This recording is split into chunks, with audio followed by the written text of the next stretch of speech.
Hello everyone, welcome to my channel Shilpa's daily life. আমার এই নতুন ব্লগে তোমাদেরকে জানাই অনেক অনেক ওয়েলকাম আর অনেক অনেক ভালোবাসা। তো সকাল সকাল এখানে আমি চা নিয়ে নিয়েছি, সাথে কিন্তু কালকে রাত্রে ছোলা ভিজিয়েছিলাম, ছোলা ভেজানোর জলটা নিয়েছি। এটা খেলে শরীরটা একটু ঠান্ডা হয়, সেই কারণে এটা নিয়ে খাবো। আর এইদিকে দেখো, আজকে আমি কিন্তু এক বেলাতেই দুবেলা রান্না করে নিয়েছি। আলু ভাজা করেছি, চিচিঙে ভাজা করেছি, পটল চিংড়ি করেছি, আর এখানে টক বানিয়ে দিয়েছি চিংড়ি মাছ দিয়ে, কুমড়ো দিয়ে, ঢেঁড়স দিয়ে। এটা শ্বশুর শাশুড়িমা খেতে বেশ ভালোবাসে, সেই কারণে করলাম। আর বিকেলবেলা শুধুমাত্র ডালটা বানাবো। আর তারপরে এখানে আমি টিফিন করতে বসে গেছি, যেহেতু রান্নাবান্না কমপ্লিট করার পর তারপরেই আমি টিফিন করি ধীরে সুস্থে। তো দেখো, ছোলা কড়াই আলু সেদ্ধ করেছিলাম, সাথে কিন্তু শসা কেটে নিয়েছি। তো এটা দিয়ে আমি মুড়ি খাবো। ইদানিং বেশ ভালো লাগছে আমার ছোলা কড়াই আলু সেদ্ধটা আর কি, সেই কারণে এটা দিয়ে মুড়িটা খাচ্ছি। তো চলো এটা খাওয়া দাওয়া করে নিই।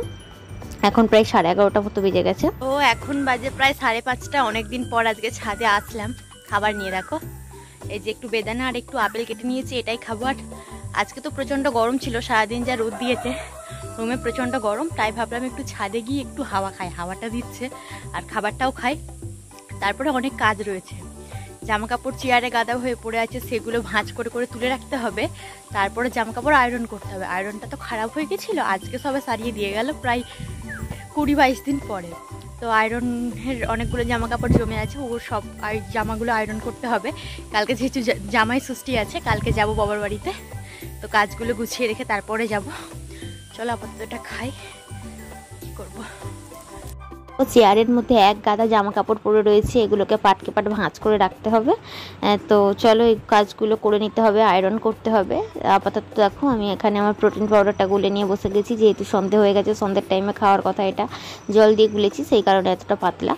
তো এটা খাচ্ছি। আর রাত্রির দিকে দেখো, ডালটা বানিয়েছিলাম আর ডিমটা এক্সট্রা ভেজেছি, ব্যাস আর কিছু করা হয়নি। তো রান্না কমপ্লিট করার পরে আমার শরীরটা এতটাই অস্বস্তি লাগছিল, মনে হচ্ছিলো সাথে সাথে শুয়ে পড়ি, বাট এতগুলো বাসন পড়ে রয়েছে, এগুলো আমাকে ধুয়ে মেজে রাখতে হবে। তো কি আর করবো, ধুয়ে মেজে রাখি। আর চলো, আজকের মতো ভিডিওটা আমি এখানে শেষ করছি। কেমন লাগলো জানিও, যদি ভালো লাগে তাহলে লাইক করো, কমেন্ট করো, আর চ্যানেলটাকে সাবস্ক্রাইব করে আমার পাশে থেকো।